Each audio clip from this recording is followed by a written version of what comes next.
دوستان عزیز سلام. ای بازار لشتنشاه همون قدیمی انار شما رو بشکنیم، شما رو کیف کنیم. بیا آقا بیا انار بگی جلو بی جلو. انار رو نگاه کن. خب من توی انار قرمز و اینا خب این انار رو انتخاب میکنم که یه ذره سفیدتر و ایناست. بفرمایید. این درون مهمه، این تو 100% درسته؟ 100% تمام.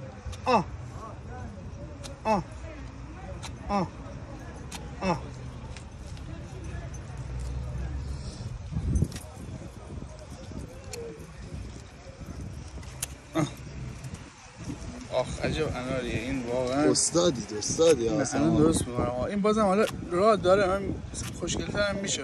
یه سری داریم پوست میکنیم. انار یاقوتی واقعا انار دانه آلبالو. اینم در میاریم پلش میذاریم اینجا. این خود کاره. تمام.